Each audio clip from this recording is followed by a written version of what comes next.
Archaeoraptor was disproven. It's not a missing link. The missing link is a fake.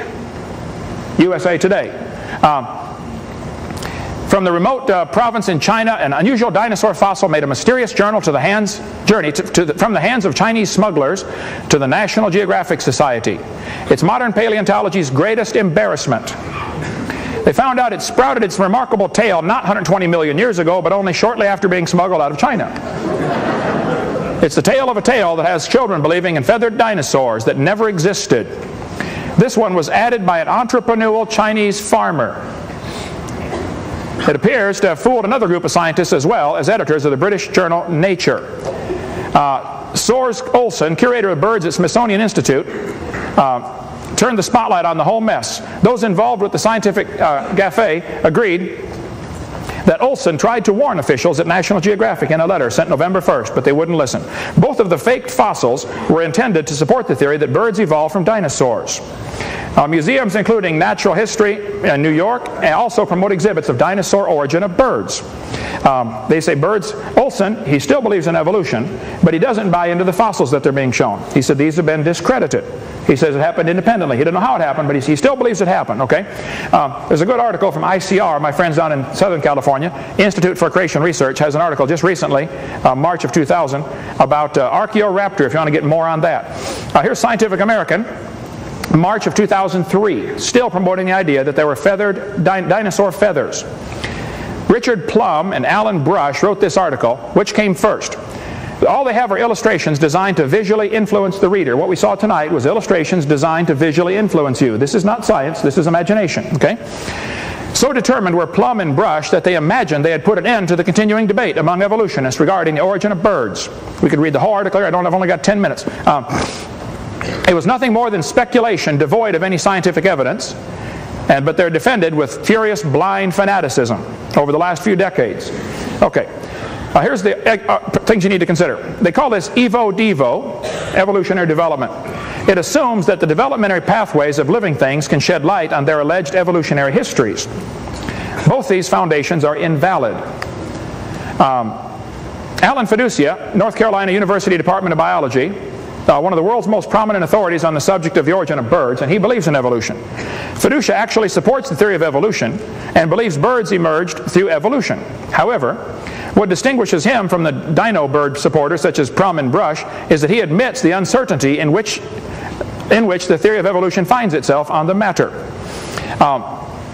In considerable detail, Dr. Fiducia describes how the theory that birds evolved from dinosaurs, first proposed by Ostrom in the 70s and fiercely defended ever since, lacks any scientific proof, and how such an evolution is actually impossible. He said there's a considerable body of evidence that these fossil traces known as dino fuzz have nothing to do with bird feathers. What it is, apparently, is filaments of the fibers of the skin fraying and sticking out. Not bird feathers, not dino fuzz, okay? Fiducia says, having studied most of the specimens said to sport proto-feathers, I and many others do not find any credible evidence that those structures represent proto-feathers. Many Chinese fossils have a strange halo of what has become known as dino fuzz, but although that material has been homologized with avian feathers, the arguments are far less than convincing. Following his analysis, Fiducia said, the dino fuzz appears in fossils that can absolutely have nothing to do with birds. This dino fuzz is skin fibers, very closely resembling dino fuzz. They've been discovered in Jurassic Ichthyosaur. They've been described in detail in quite a few magazines here. This dino fuzz phenomenon, this little fringe around some of these fossils, is found on all sorts of things. All sorts of fossils have these. Fiducia recalls that similar structures have been found in the area of fossils in the past, but that the structures believed to belong to the fossils were later identified as inorganic matter. One is reminded of the famous fern-like markings on the, what's the name of that, Solnhofen fossils, known as dendrites. Despite their plant-like outlines, these features are now known to be inorganic structures caused by a solution of manganese, from which the beds precipitated as oxides along cracks or bones in their fossils. I have a huge collection of these in my museum. It looks just like ferns. Somebody sent me a bunch of them. And all it is, it's between the layers of the rock, it's this stuff soaking in, making a pattern of as capillary action draws it in between the cracks of the rock. That's what's happening that they're calling dino feathers. This has been proven wrong about 3 years ago. It's not correct, okay? let's see. Well, I've got plenty of material on this on my website. The theropods that he mentioned here. One must also explain why all theropods and other dinosaurs discovered in other deposits where integument is preserved exhibit no dino fuzz. Why do the theropods from China have this dino fuzz, but other theropods found all around the world don't have it? They have intact skin. So the dino fuzz from the China ones is not dino fuzz. It's not proto-feathers. It's just simply a phenomena of how they fossilize. Okay, this was proven wrong. This was proven in 1999. Okay, Fiducia explained some of the creatures put forward as feathered dinosaurs are extinct reptiles with dino fuzz, and others are real birds. There are clearly two different phenomena in the early Cretaceous deposits. We can talk all day on this one, but 2 minutes. Okay. So when they tell you birds descended from dinosaurs, I would say the evidence is mostly disproven. What is disproven is certainly open to other interpretations. So kids, before you buy into this idea that dinosaurs turned to birds, I think you ought to really consider this from all perspectives and don't get swallowed up by this stuff. Scientists are always telling me, they'll say, well, the latest research says. I say, wait. I don't want to hear about your latest research. Your theory's been around for 120 years. What evidence do you have that has stood the test of time? They're always relying on the latest research. Well, it hasn't stood the test of time yet because it's always proven wrong later. Okay? It's not dino fuzz. Somewhere along the line, that bird's going to have half wing, half feather. Now, he can't walk and he can't fly yet. What good is it? Okay? Archaeopteryx is not a missing link. I'll stand by my guns. They're still teaching Archaeopteryx. It's a bird. And he mentioned tonight that Archaeopteryx is an avian dinosaur. Well, the experts that studied Archaeopteryx will tell you they disagree, okay? Archaeopteryx is a bird. It's 100% bird. Now, it does have a shallow breastbone. So does the Hoatzin. Archaeopteryx has claws on its wings. 12 birds today have claws on their wings, okay? It's not proof of anything. The Hoatzin has them. The ibis has them. The swan has them. 12 birds have claws on their wings. So what? It's not proof it's a missing link. They say Archaeopteryx had teeth in his beak. Well, very few birds have teeth. There's a hummingbird that has teeth from down near Ecuador. But very few birds have teeth. What does that prove? Some reptiles have teeth, some don't. Some mammals have teeth, some don't. Some of you have teeth, some don't. Okay? Doesn't prove a thing. Okay? Only 6 Archaeopteryx have been found. Only 1 has ever been sectioned or analyzed. And I think the experts will tell you it's not an avian dinosaur. It's a bird. God designed the birds, God designed the reptiles, God designed the mammals, and God did a wonderful job. Quit trying to mix them up. Thank you.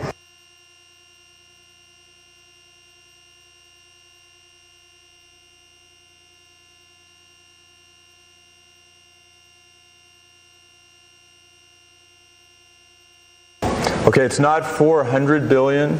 Million. You said million. Well, we believe, mainline evolutionists believe that the Earth is about 4.6 billion years old. But if you're interested in how the epistemology or how we think we know what we know on that, it's primarily through radioactive dating. And how long am I supposed to take on each reply? Just quick, but okay. Let me just cut to the chase here about radioactive dating. Radioactive dating is a technique which is fraught with peril. It's difficult to do. It's full of many assumptions. There have been a huge number of mistakes made with it. I still believe that it is, when properly used, an essentially trustworthy technique. And here's the key thing about radioactive dating in creation-evolution debates. When you're trying to determine if a measuring instrument is valid, like let's say a ruler. Okay, we've all measured the lengths of things with rulers. Okay, now has anybody here, like me, I'm embarrassed to admit this, once I measured something with a ruler, and here I have a PhD in science, and I was measuring something with a ruler, and to my horror, I discovered that I was mismeasuring it. I didn't have it on the 0 mark, and I actually made a mistake. Okay, here's someone with a PhD misuses a ruler. And I'm sure that many people here, children, drunkards, many people throughout history have failed to use a ruler properly. So the key point here about radioactive dating is that if you're trying to determine whether a measuring instrument is valid or not, You cannot just look at the mistakes that have been made. This is what creationists always do. They point out dozens of mistakes that have been made with ludicrous results. But what you need to do is you need to show cases where the instrument was used properly. And I have right there an awesome example of radioactive dating being used properly that I think in a single stroke can verify the efficacy of it. Okay, you're talking about what would be called prebiotic evolution. How did the first cells get here? Prebiotic evolution is by far the most poorly understood thing in all of evolutionary theory. It's so poorly understood, in fact, that I actually tell my students that you could have intellectual integrity to simply say that the first cells were specially created by God. And I actively entertain that as a possibility.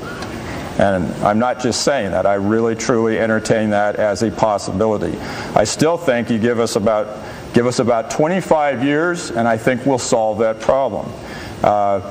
The one thing that I can say empirically about it is that, okay, you have to have DNA to make proteins, but the proteins are necessary. DNA polymerase is necessary to make DNA. So you need something that can both carry genetic information and act as an enzyme. And we have discovered such a thing. It's RNA, ribonucleic acid. RNA has been shown over and over in about 4 or 5 major cases to be able to function as an enzyme.